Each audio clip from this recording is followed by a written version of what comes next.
ये महर्षि दयानंद जी का सबसे प्रमुख और सबसे बड़ा प्रतिमा यहाँ बनाया गया है, ठीक है। और इसके जस्ट बाद हम देखते हैं, और ये यज्ञशाला है, छोटी छोटी यज्ञशालाएँ हैं, सभी जगह यज्ञ होना है।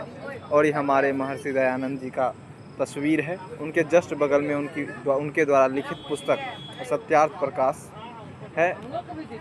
और इसके जस्ट बगल हम देखेंगे चारों वेद, ऋग्वेद, सामवेद, यजुर्वेद, अथर्ववेद, और इन्हीं स्वामी दयानंद का ही कथन है कि वेदों की ओर लौटो, ठीक है। आगे हम लोग देखेंगे यज्ञशाला। ये छोटी छोटी यज्ञशालाएँ हैं जहाँ पर आहुति दी जाएंगी। और यहाँ पर हम जस्ट देखेंगे किस प्रकार से वैदिक शिक्षा, गुरुकुल शिक्षा पहले दी जाती थी, यहाँ देखेंगे। और यहाँ देखेंगे पुराने ज़माने में, जैसे यहाँ पर एज लिख रहा है, यहाँ 16 संस्कार के बारे में आपको, जैसे यहाँ पर जो है गर्भाधान, पुंसवन, सीमंतोन्नयन और बहुत सारे जो है जितने भी संस्कार हैं उसकी जो है उसके बारे में आपको बताया जा रहा है। हाँ, और आप गुरुकुल के बारे में हमारे गुरु जी बताएंगे, बताइए सर।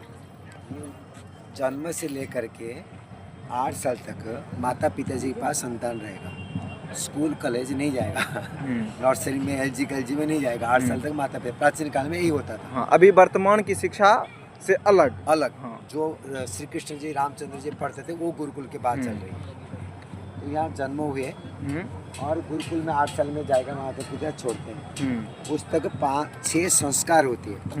जन्म होते हैं तब उसके जीव में ओम लिखते हुए नामकरण संस्कार है, जातकर्म संस्कार, फिर नामकरण संस्कार, फिर निष्कर्म संस्कार, ऐसे से 5 संस्कार होते हैं, 6 संस्कार। तो उनमें माता जी ने क्या क्या शिक्षा देंगे छोटे बच्चे को वो लिखा हुआ है। और जो पिताजी ने क्या शिक्षा देंगे 6 से 8 साल पिताजी के पास रहेगा। हाँ, जैसे गर्भाधान, पुंसवन, सीमंतोन्नयन, ये तो गर्भाधान में ये 3 पहले, उसके बाद जातकर्म, निष्क्रमण, अन्नप्राशन, चूड़ाकर्म, कर्णवेद, ये 6 जो संस्कार थे यहाँ 8 साल तक, 8 साल तक। 8 साल तक। 8 साल के बाद गुरु जी के पास जाता है। गुरु जी ने पहले उपनयन संस्कार करते हैं। हाँ, उपनयन। अभी इसको द्विज कहते हैं। माता पिता जी ने जन्म दिए, अभी दूसरा जन्म हो गया उसका। यहाँ पर दूसरा जन्म में वो उपनयन संस्कार हुआ, फिर वेदांत संस्कार हो गया, फिर उसको पढ़ाया जाता है। शास्त्र के जितने विषय सब याद कर लेता है, वेद, दर्शन, उपनिषद सब याद करेगा उस समय। और शिक्षा को दिया जाएगा। शिक्षा समझ में आ रहा है? मतलब कृतज्ञता प्रकट करना, पुरुषार्थी बनना, सत्यवादी बनना, ये सारी शिक्षा हम जैसे हमको पता है इसमें 5 संस्कार होते हैं। संस्कार तो 2 हो गया अभी इधर। हाँ, जैसे उपनयन, उसके बाद वेदारंभ, बस 2। हाँ, ये दोनों पढ़ेगा। अभी ये रट्टा मारेगी। कोई हमारे जैसे फिजिक्स केमिस्ट्री पढ़ते वो कुछ नहीं, गणित विद्या सामान्य गिनती विद्याएं आई। फिर 14 साल से 18 साल में आगे चलेंगे थोड़ा। अभी 14 साल से 18 साल के बीच में वो सारे विद्या पढ़ लेता है जो हम अपनी 12वीं तक पढ़ते हैं ना, ग्रेजुएट तक पढ़ते हैं, वो विद्या प्लस शास्त्र की विद्या भी, बहुत व्याकरण विद्या वो 18 साल तक पढ़ लेता है। 18 साल के बाद 25 साल तक, 18 साल में निर्णय करें मुझे क्या करना है, फिर वो विद्या को पढ़ता है, रिसर्च विद्या 18 साल में। 25 साल तक, 25 साल के बाद गृहस्थी में जाता है, अथवा और PhD करता है, रिसर्च करता है, वो आगे ऐसा। यानी 16 संस्कार इस प्रकार से समाप्त होता है। गुरुकुल के परंपरा, गुरुकुल कैसे गुरुकुल में पढ़ाया जाता है उसको हम दिखाना चाहते हैं। संस्कार तो पूरा है ही नहीं, बाकी सारे संस्कार तो हो जाएगी। 16 संस्कार। और यज्ञशाला के बारे में, जो भव्य यज्ञशाला है उसके बारे में सर आप कुछ बताएंगे?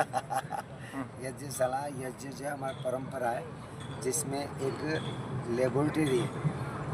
इसमें जो भी आहुति दिया जाता है वो इतनी गुना में वृद्धि हो जाती है कि वायुमंडल को शुद्धि के साथ साथ हमारे शरीर को भी स्वस्थ रख लेता है।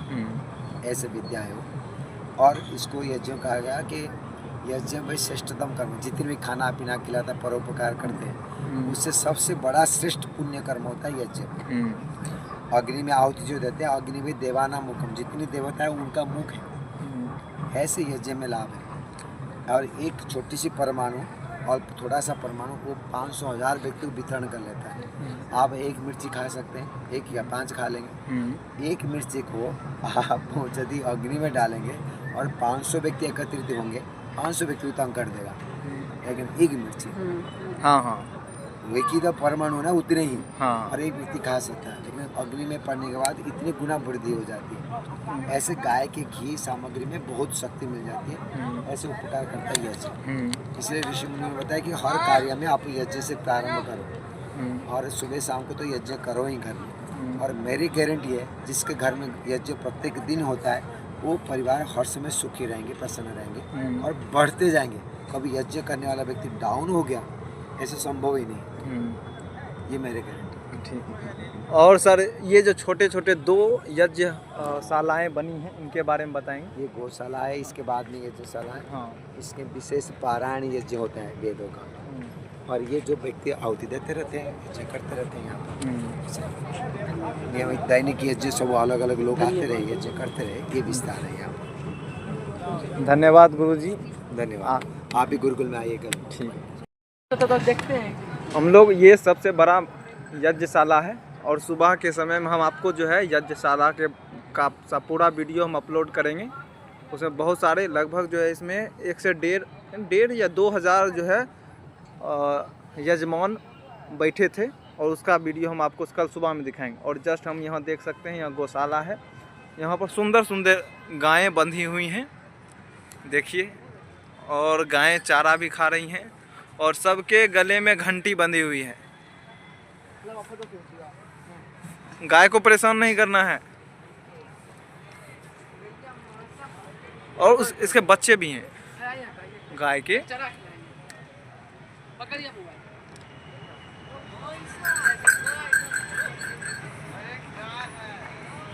हाँ, यहाँ पर एक, हाँ अब कहेंगे, हमारे गुरुजी मिल गए हैं, वो आपको गौशाला के बारे में बताए हैं और गौ पालन से क्या होता है उसके बारे में भी आपको बताएंगे। नमस्ते, सभी को सादर नमस्ते। आप इस समय अंतर्राष्ट्रीय आर्य महासम्मेलन के पहले दिन, आज 30 तारीख है, हाँ 30 अक्टूबर। तो यहाँ पे देखिए गौशाला का भी लगा हुआ है पंडाल। इसमें हमारे पास लगभग 12-13 गौएं हैं। ये गौएं गिर गाय है, देसी नस्ल की हैं। ये गौएं दूध पर्याप्त मात्रा में देती हैं और जो दूध में मुख्य गुण होता है A2, वो इन गुणों, ये दूध ही देती हैं।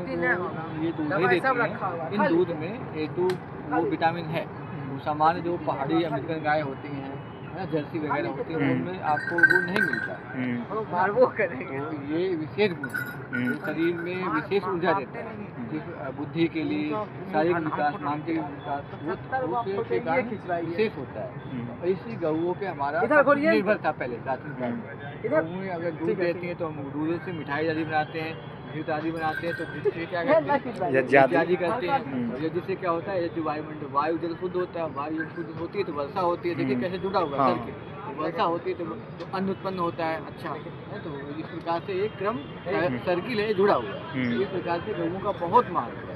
समय कम है, बताने लगे तो 1 घंटे तो लग ही जाएगा। हाँ सर। गाय गोबर, गौ माता का गाय गोबर सब नाड़ियाँ होती हैं, 2 प्रकार की नाड़ी होती है, सूर्य नाड़ी और चंद्र नाड़ी।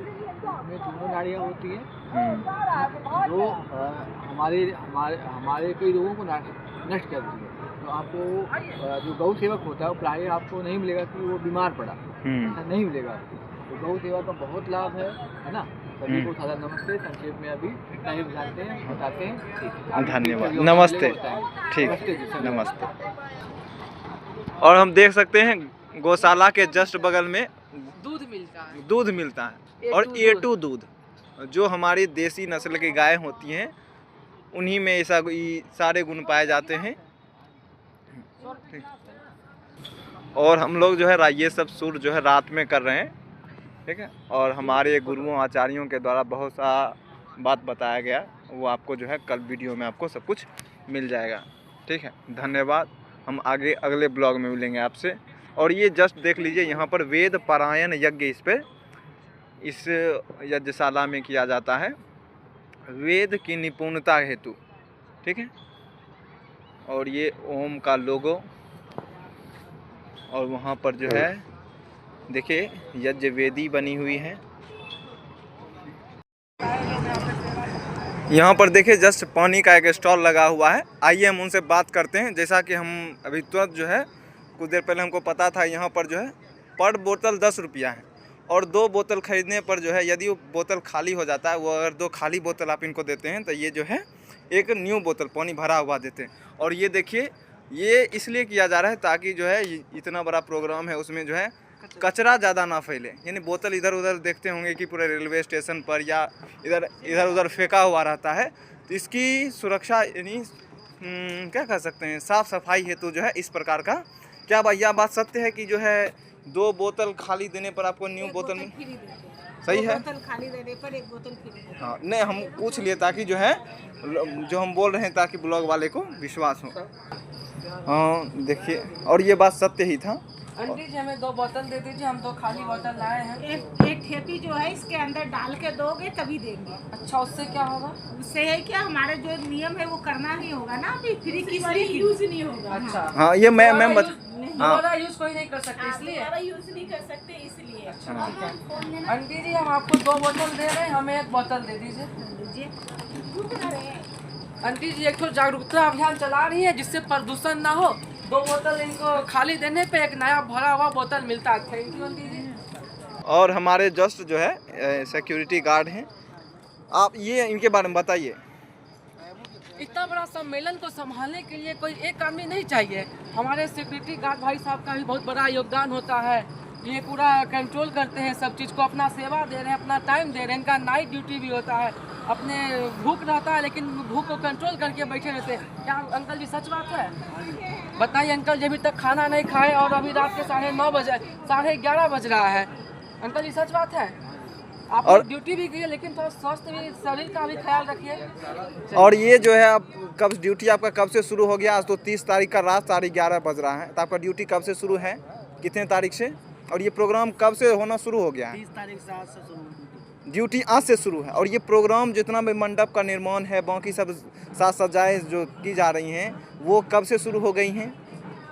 ये 2 तारीख को खत्म हो जाएगा। नहीं, शुरू कब हुई हैं ये बता ये दो। मेरे को नहीं मालूम, मैं तो आज से आ जाए। हाँ ठीक, धन्यवाद। जस्ट बाद हमें 2 भाई मिल चुके हैं। बताइए आप सर कहाँ से हैं? हम गुरुकुल ततारपुर मेरठ। मेरठ से ना? तो गुरुकुल आप कब से ज्वाइन किए हैं? मैं 4 साल हुए। 4 साल से। किस क्लास में अभी आप? मैं अभी BA फर्स्ट ईयर में हूँ, शास्त्री प्रथम वर्ष बोलते हैं। और आप? मैं जी 11वीं क्लास 11वीं ना? एकादश। आप लगभग कितने वर्षों से गुरुकुल में पढ़ रहे हैं? तीसरी वर्ष चल रही है मेरी। तीसरी, आपकी चौथी ना? ठीक है। और वहाँ की शिक्षा की व्यवस्था कैसी है? वहाँ शिक्षा बहुत बढ़िया है। वहाँ पे सारे सब्जेक्ट्स हैं लेकिन संस्कृत वहाँ का जो प्रमुख है, वहाँ पे मेन चीज़ है। और वहाँ रोज यज्ञ होता है? जी रोज जितना सुबह व्यायाम होता है, सुबह सारे बच्चे 4 बजे उठते हैं, मंत्र बोलते हैं, फिर शौच के लिए जाते हैं और फिर नहाते हैं, फिर यज्ञ होता है, फिर नाश्ता होता है, फिर हमारी क्लासेस चलती हैं। जैसे प्राचीन शिक्षा जैसे होती थी उस प्रकार की सारी शिक्षाएं आपको गुरुकुल में दी जाती ये हैं? हमारे गुरुजन सारी कोशिश करते हैं कि हमारे वैसी शिक्षा दें। और आपने जो है यज्ञशाला यज्ञ जो पूरे विश्व का जैसा कह सकते हैं, पूरे विश्व का उतने बड़ा यज्ञ में उतने यजमान कभी भाग नहीं लिए, आपने उसमें भाग लिया था? जी अभी तो हमारे साथ पहली बार होना नहीं। आप फर्स्ट टाइम आए हैं? फर्स्ट टाइम है। आपका भी फर्स्ट टाइम है? कई सालों में एक बार होता है। हाँ, ये 6 साल में एक बार होता है। पिछली बार जो है 2018 में हुआ था और 2024 में होना था, लेकिन ये प्रोग्राम जो है 2025 में हुआ, क्योंकि जो आर्य समाज का 150वां जो है ये वर्षगांठ है। ठीक है, ये स्वर्णिम वर्षगांठ है। ठीक है, धन्यवाद भाई, मिलते हैं, नमस्ते।